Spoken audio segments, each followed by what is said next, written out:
Naimbag nga aldaw kada kayo aming kakabsat and welcome back to my channel. Baha pa rin po ba sa lugar ninyo? Swerte naman po kami dito dahil mataas po ang aming lugar.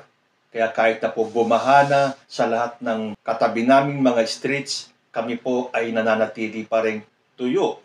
At kung magbabasa po tayo ng balita, napakadami pong lugar ang nalubog sa baha. So as usual, ito pong mga anti-BBM ay isisisi kay President Bongbong Marcos ang pagbaha. Pero ang mga senador natin, hinahanap nasaan daw yung pera. Tama yan. Ang tanongin ninyo, yung mga ahensya na may hawak ng ating flood control. Hindi po si President Bongbong Marcos ang may kasalanan kung bakit bumabaha pa rin po sa atin.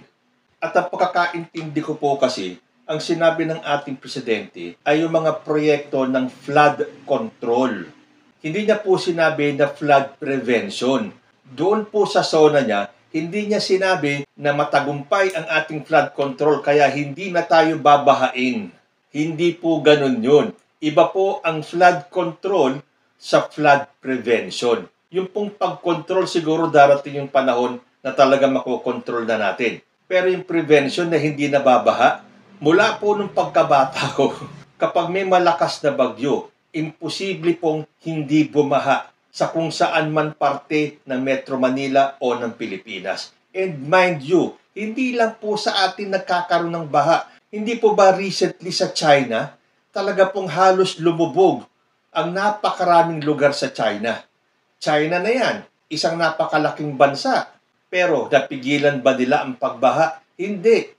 Sa Amerika, hindi po ba madalas tayo makabalita na bumaha sa gantong lugar matapos ng isang bagyo? Mga malalaking bansa na po yan. Pero bakit hindi nila mapigilan ang pagbaha? Pilipinas pa kaya? So itong mga gusto lang talaga makabatikos dahil hindi po nagtagumpay yung kanilang peking polvoron video, hahanap sila ng panibagong issue. Kaya nga sinasabi ko sa inyo kung mauuto nila si President Bongbong Marcos na magpa-drug test, ano ang kasiguraduhan na kapag sinunod niya kayo na magpa-drug test siya at lumabas na negative, titigilan niyo na ba siya? Hindi. Ito nga ito ang pagbaha na hindi naman kasalanan ng ating presidente. Pagpalagay na natin na kasalanan ng mga may hawak dyan, tulad ng DPWH at kung sino man ang dapat managot dyan, hanapin niyo yung pera, paimbestigahan niyo. Pero hindi po yan kasalanan ng presidente. Kahit na may mga ibang lumalabas na balita naman, nakasalanan naman daw ni former President Rodrigo Duterte.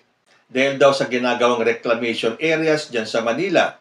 Pero meron na po bang nagdaan na administrasyon na totally na-eradicate ang baha? Wala po.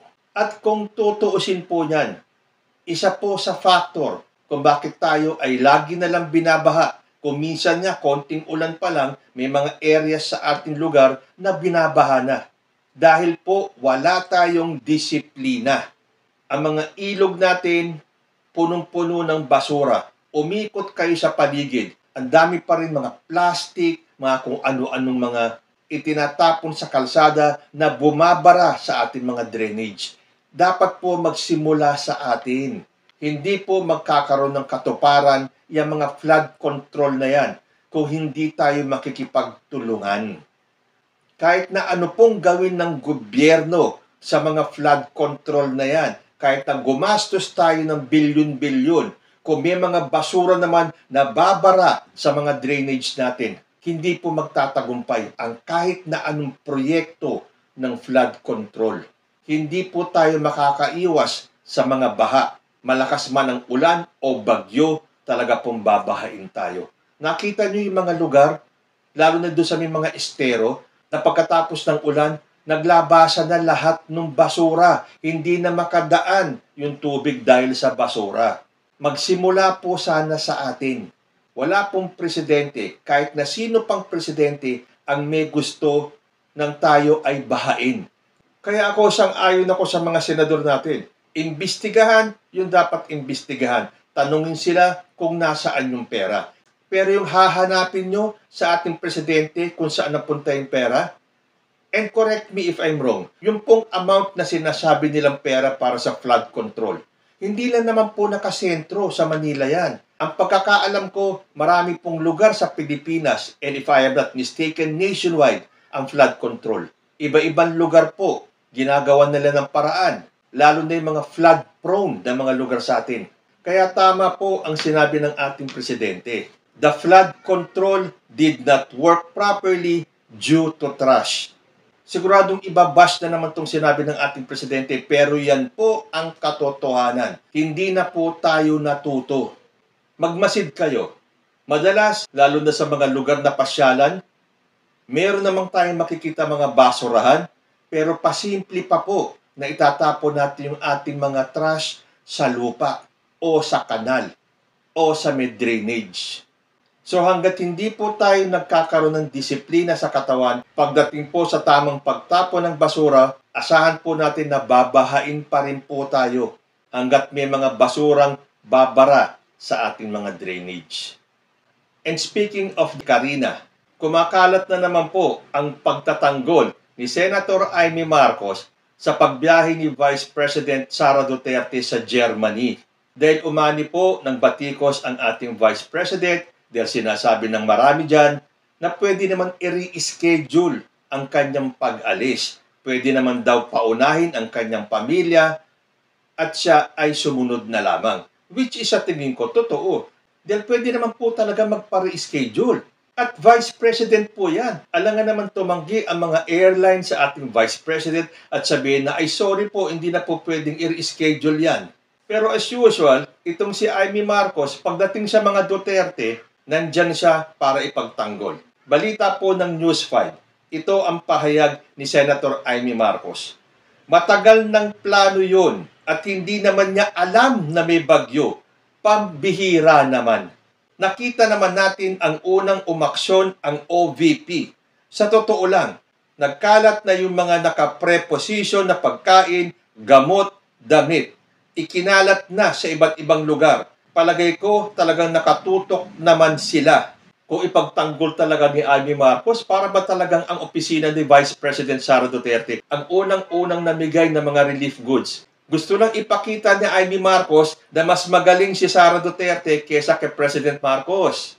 Na kahit na umalis si Sara Duterte, nakahanda na daw yung mga pagkain, gamot at damit. Okay, kung nakahanda na pala itong mga ayudang ito na ipapakalat sa iba't ibang lugar, paano nasabi ni Amy Marcos na hindi naman daw alam ni VP Sara na may bagyo?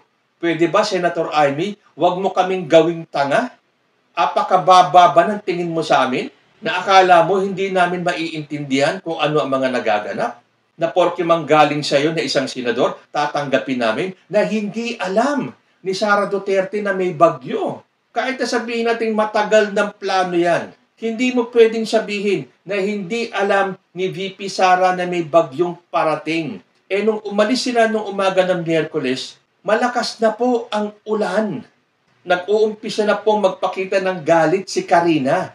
Tapos sasabihin ni Amy Marcos, hindi alam ni VP Sara na may bagyo. Pambihira naman. Ikaw ang nagiging pambihira, Amy Marcos. Nag-iisa ka talaga. Ikaw ang namumukod tanging kapatid na pagdating sa mga Duterte, nangunguna ka sa pagtatanggol. Pero pagdating sa iyong kapatid, wala kaming naririnig. Ni minsan na ipinagtanggol mo si President Bongbong Marcos. May narinig po ba tayong pagtatanggol ni Amy Marcos nung lumabas yung peking polvoron video na yan? Wala. Hindi po ba na nahimik siya?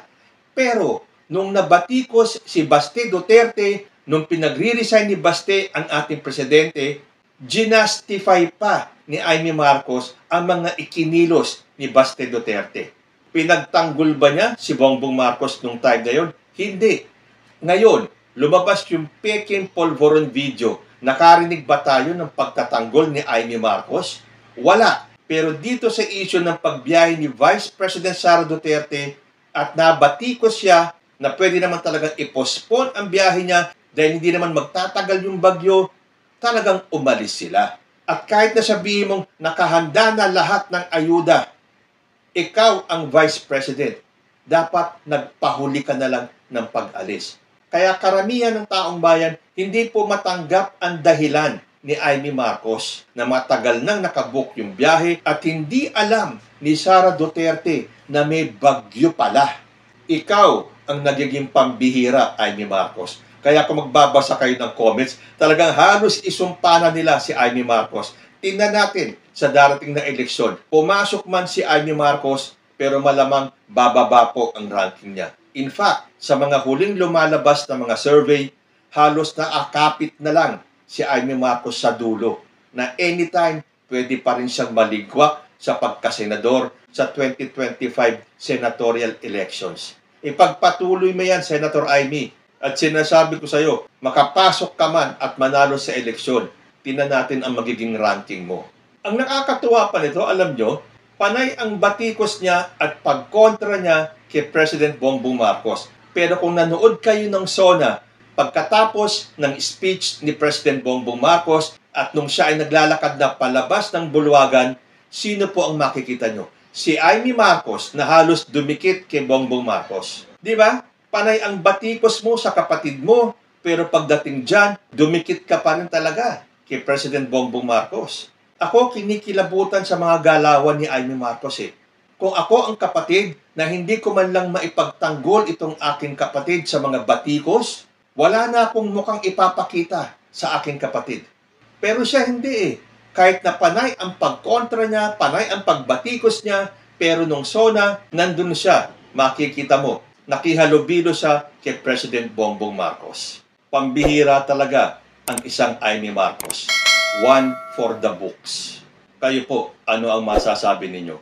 Comment lang po down below at magbabalik ang usapang Tito Manny. Diyos ti Agnina.